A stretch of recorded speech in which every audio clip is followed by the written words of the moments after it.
Hey there, everybody. Welcome to today's presentation in which we explore the question, what is the inner child? I'm your host, Dr. Donnelly Snipes. The inner child is a metaphor representing the childlike aspects of our personality and behaviors that persist into adulthood. It is something that we use to conceptualize what may be going on with us. The inner child is based on memories of feeling safe and loved or unsafe and rejected.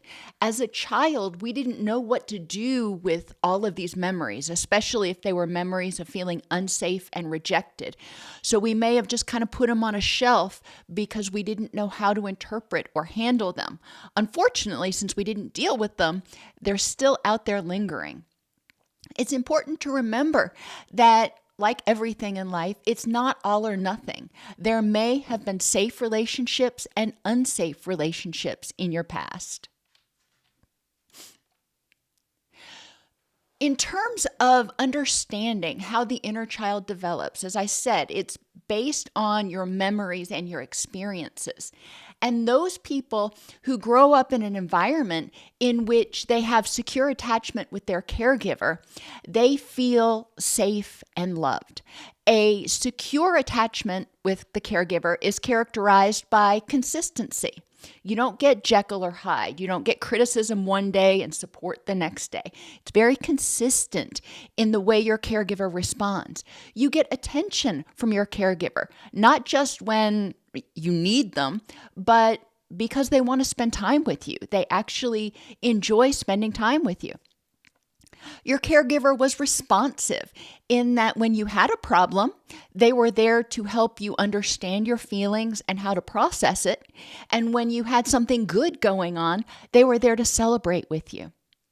Your caregiver was encouraging.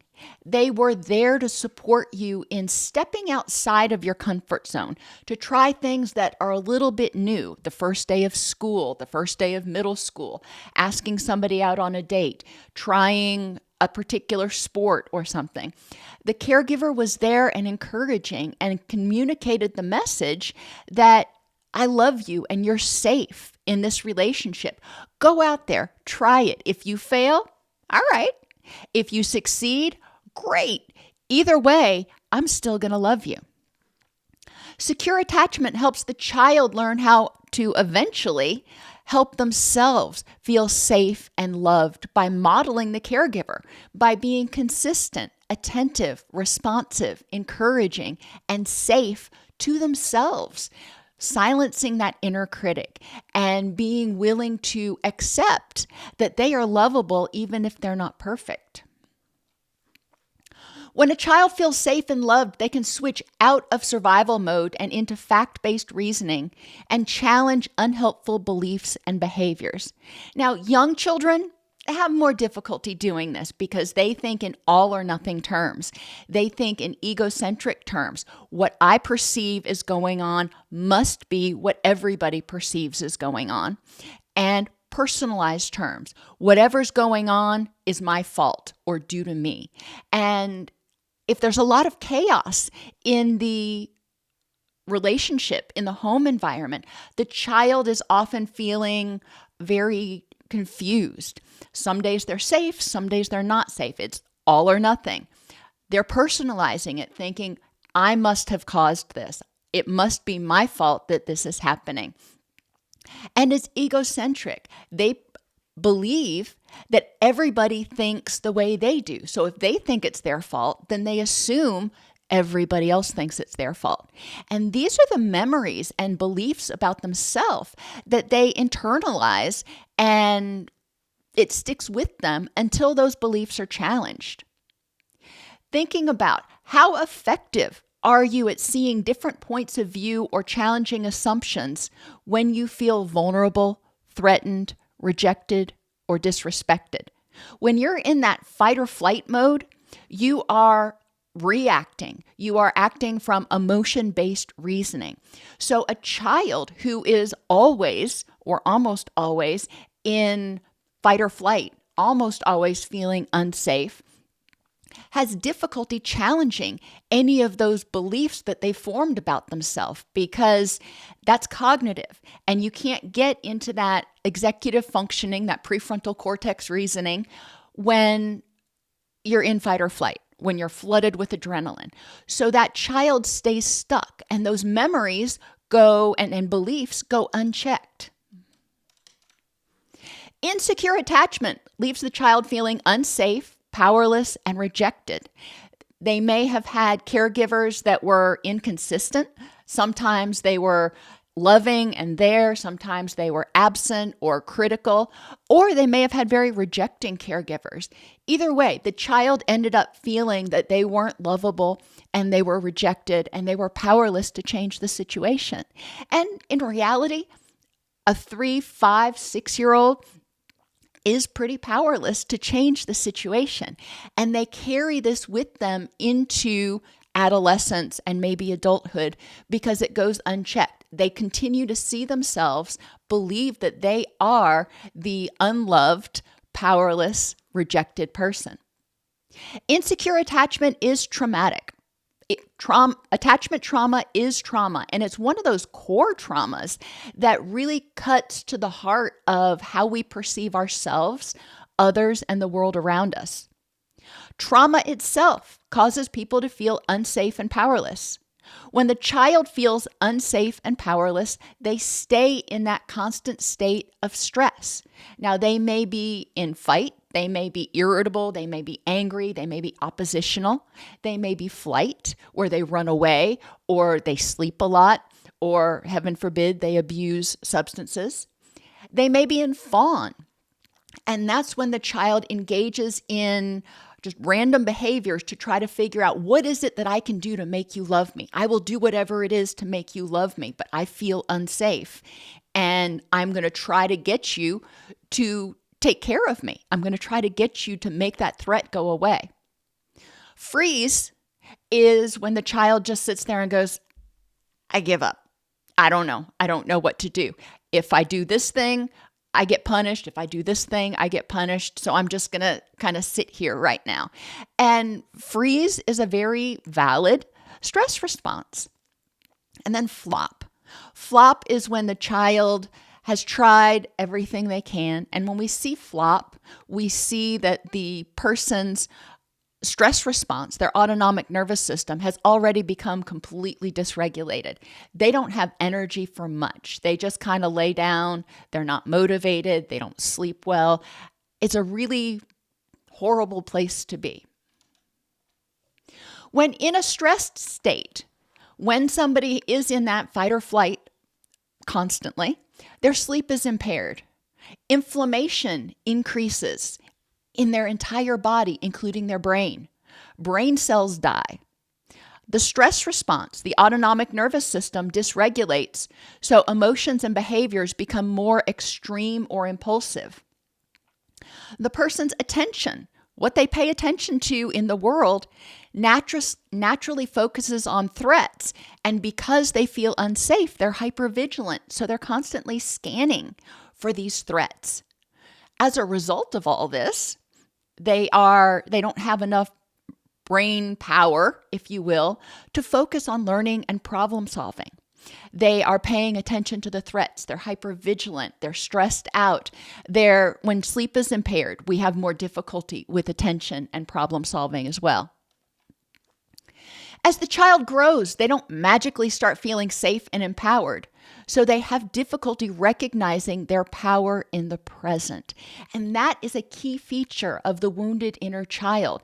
Each day goes by, the person may be gaining more power, more independence, but they don't really realize it. And they still continue to feel like they are unable to keep themselves safe. They are unlovable. They have difficulty recognizing how their perceptions and reactions are often based on expectations they formed in childhood. Their memories from childhood. My caregiver reacted this way, therefore I expect everybody else to react this way. But that is often not accurate. We want to use FitCat, or the facts in this context at this time. My caregiver behaved this way in a similar situation. However, do I actually know how my spouse is going to behave in this way or in this particular situation? Assuming that they're going to react the same way as my dysfunctional caregiver is probably faulty, but that's what the only knowledge the person has. So we need to help them examine the facts in this context at this time and not force everybody they encounter henceforth and forevermore to carry the baggage of their dysfunctional parent. We don't want to continue to expect that everybody is going to behave the way that dysfunctional person did. The child growing up in a chaotic environment where there was attachment disruption, where there was a lot of trauma, have also likely not had anyone to model distress tolerance, effective emotion regulation, or problem solving. These aren't things we're born with. These are things our parents teach us, our caregivers teach us through that secure attachment. Remember, R is for responsiveness. A responsive caregiver is going to see a child having a meltdown, and they're going to respond to help the child feel safe, to help the child downregulate, to help the child get in their wise mind, and help the child communicate what's going on. How can I help you to solve this problem? How can I help you feel safe? But when we don't have that, then we don't learn that process. So the inner child is essentially a set of beliefs, expectations, and reactions the person developed in response to their environment and relationships. Erik Erikson had multiple stages of psychosocial development. The first one, and this is the infancy period, trust versus mistrust. And if the child cries and doesn't get their needs met, they're just left to cry it out, or maybe every time they cry, they're given a bottle. Well, just because I'm crying doesn't mean I'm hungry. It may mean I'm wet, or I'm cold, or I'm scared, or I'm tired. So when the child's needs aren't effectively met, they start to feel unsafe because that pain or discomfort continues. The next stage, your toddlerhood, is autonomy versus shame. And this is where children are learning to potty train themselves. They're learning to dress themselves. And if they're regularly met with criticism about how they're doing it, or they're prevented from starting to develop this autonomy, it can make them feel unworthy, and it can make them feel rejected and self-conscious. The next stage is your later toddlerhood, early, like kindergarten area. The child starts learning to develop initiative. I want to try something new. I want to go play this game. I want to go up and talk to these new people. I want to, whatever it is. They're taking initiative to step outside of their comfort zone and learn new things. If their caregiver environment was such that their caregivers weren't encouraging, then the child may feel guilty for wanting to do something that the parents didn't tell them to do, or didn't give them permission to do, or didn't suggest. The child may feel guilty for wanting to do something different than what the parents wanted them to do. And this can be really problematic. When a child takes initiative and they fail, if they don't have a safe home base to come back to where the caregiver says, well, you tried, maybe that doesn't work for you, then they feel, if the caregiver's critical when they come back after they've failed, they feel rejected. Even if they succeed, if the caregiver is critical when they come back, then they're again going to feel guilty and rejected. And then later childhood is industry versus inferiority. I've learned how to take initiative. I've learned how to try new things. Now I'm starting to try to develop mastery over things. And if it seems like every time I try to do something, I can't do it well enough to get the approval of my caregivers, then I may feel inept. I may feel rejected. I may feel insecure and incompetent. As an adult, you may have had feelings or reactions that seem to come from nowhere or just kind of out of the blue, or you look at it and you're like, wow, that was a real immature way way to react. We can look at that. I think we've all had those moments. Someone who's connected to their inner child and feels safe and empowered in the present is often able to recognize memories and what's going on when memories are being triggered versus what's going on in the present moment. It's very important to help people when they heal their inner child to not dismiss those memories. They've got to process those memories. They've got to come to terms with those memories, but they've also got to understand that that period where they were unsafe and powerless is not the same as now. We want to help them recognize how they are safe, how they are powerful, how they are lovable now. So, for example, the family that I grew up in was very critical about how much you ate and how you ate. And, there was a lot of stigma around food. And as an adult, took me a long time before I was comfortable eating in front of other people because my inner child expected to get criticized for eating too fast, for eating too much, for whatever. But as I grew up, I figured out that, hey, not everybody behaves that way. And the more experiences I had eating in front of people when I didn't get judged, the more I started to recognize that what I experienced as a child was an anomaly. That wasn't the norm. And I could expect from most people to be non-judgmental about how much I ate or how fast I ate. If you want to learn more about your inner child, you can also join my community at DocSnipes.com/aura, where I have self-help courses with videos and worksheets, live events, and group courses.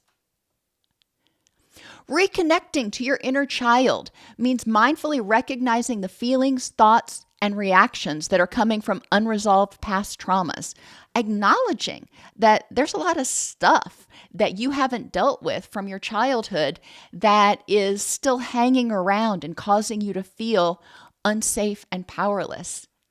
Acknowledging that and recognizing what you can do in the present. Developing skills to help you integrate those memories into your current understanding of yourself and the world is really important. And learning new effective tools and skills you can use when feeling vulnerable to help yourself feel safe and empowered is the final step in integrating and connecting with that inner child and moving forward so it can become a part of you that enhances you instead of a part of you that just seems to be completely wild and woolly.